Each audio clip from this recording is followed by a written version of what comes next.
Plusieurs maisons incendiées, des personnes blessées à coups de balle, des personnes tuées, d'autres blessées à la machette, suite par les FRDC et leur coalition de Codeco et FPIC. Cela s'est passé dans le territoire de Djougou, précisément dans le territoire de Djougou à Iga-Barrière, et ça s'est passé aussi à Lopa et à Katoto. Là, nous sommes dans la province de l'Ituri.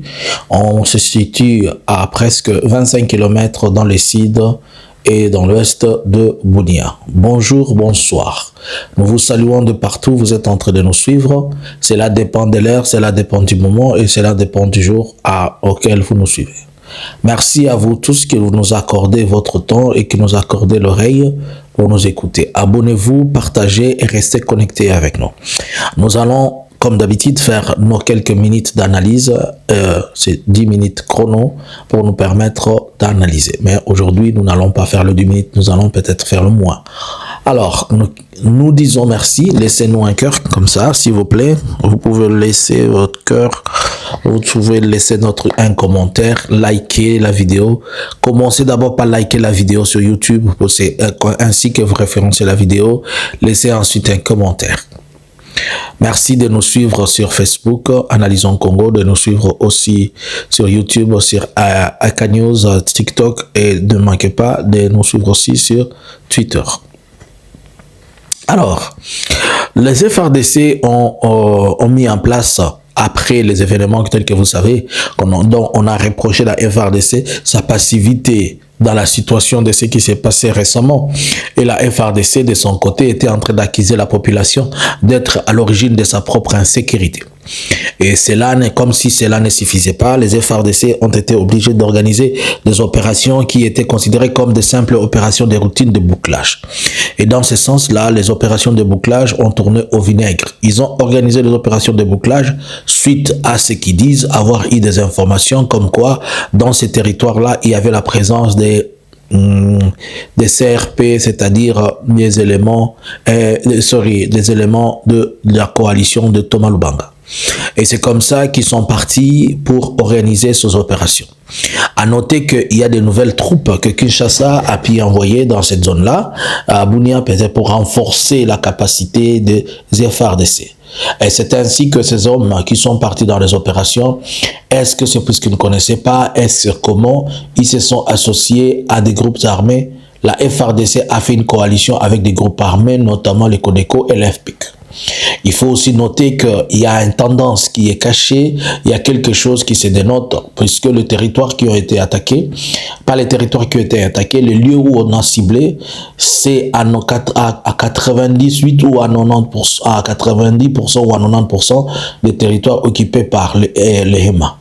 Et la FARDC accompagnée des Codeco et les Est qui sont de l'Hindou, ils sont partis opérer dans cette zone-là. En partant dans l'opération de bouclage, elle a tourné au vinaigre. Je vais vous laisser le temps de regarder un peu ces images et de comprendre ce qu'elles sont en train de vous dire. Par exemple, là, vous voyez, c'est une maison qui est une maison brûlée. Ce n'est pas la seule. Il y a plusieurs maisons qu'on a incendiées. Pourquoi incendier? Puisque maintenant, ils sont en train d'assimiler les civils à ce qu'ils qualifient comme étant de CRP. Et ils ne se sont pas limités par là. Vous allez voir aussi, ils ont pillé des boutiques, ils ont pillé des maisons, ils ont pillé tout ceci. Ils ne se sont pas arrêtés par là. Il y a eu même des personnes qui ont été suffisamment blessées et tuées à la machette ainsi que par des coups de balle. Plusieurs cas d'arrestation arbitraire ont été faits. Principalement, je parle de Iga-Barrière, à 25 km au sud de Bunia. Je parle aussi de Lopa, là où ça s'est passé, ainsi que de Katoto, qui est à 15 km de sud-est des choses de Bunia centre.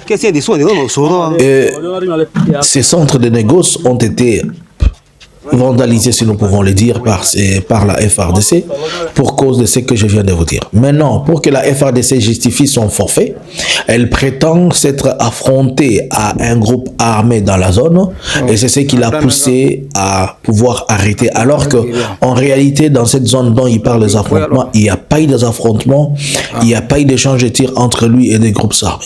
C'est l'attitude belliqueuse que je peux dire et l'attitude ambiguë de la FARDC, c'est celle de prendre parti dans le conflit au lieu d'être neutre dans ces conflits. Lorsque la FARDC prend avec lui les CODECO, les FPIC qui sont de notre tribu pour aller opérer dans un autre tribu, ça prouve, ça démontre la manque de cette neutralité de la FARDC. C'est comme si la FARDC, quand on parle de la FARDC, nous parlons directement de l'autorité puisque Bunia, le territoire d'Ituri est en état de siège. Et l'état de siège actuel est conduit par un général à la personne de Luboya. Donc la politique du général Luboya, et avec ce qui le dicte, nous pouvons dire avec Kinshasa, c'est favoriser et à envenimer la situation au lieu d'apporter une paix.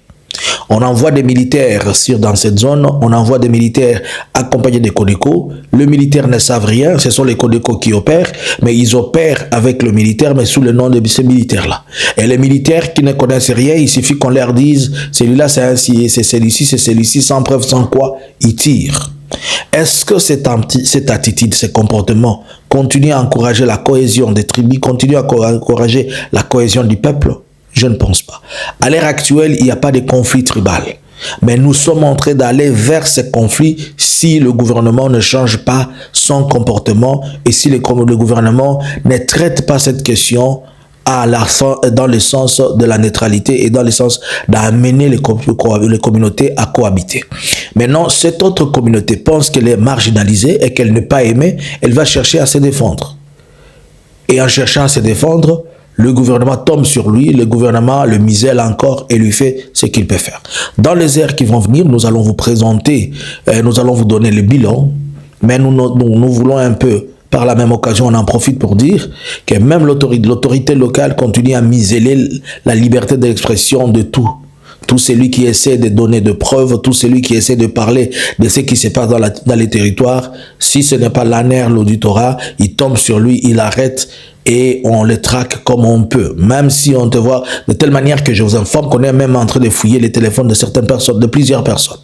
Donc, on est en train de faire à la fois, pas seulement un état de siège, mais un état, je ne sais pas si je vais l'appeler barbare ou comment, mais ce qui se passe, les gens et le gouvernement de Kinshasa, si le gouvernement de Kinshasa se prend comme étant l'autorité, il est temps qu'il mette les yeux dans ces choses et il est temps que l'on trouve solution dans ces genres de comportements. Cela favorise l'insécurité puisque ceux qui se trouvent marginalisés, ils vont s'associer d'une manière ou d'une autre et ils vont activer même des cellules endormantes pour chercher comment se protéger. Et demain, ça va être des grands affrontements entre la FARDC ou entre les communautés, puisqu'on a vu les CODECO venir, et si les MA aussi se disaient, ils attaquaient les autres, ça va être un trou, encore un trou noir qui va plonger les gens dans le mal. Il est temps que l'autorité joue à sa neutralité et joue son vrai rôle de parent dans ce qui se passe.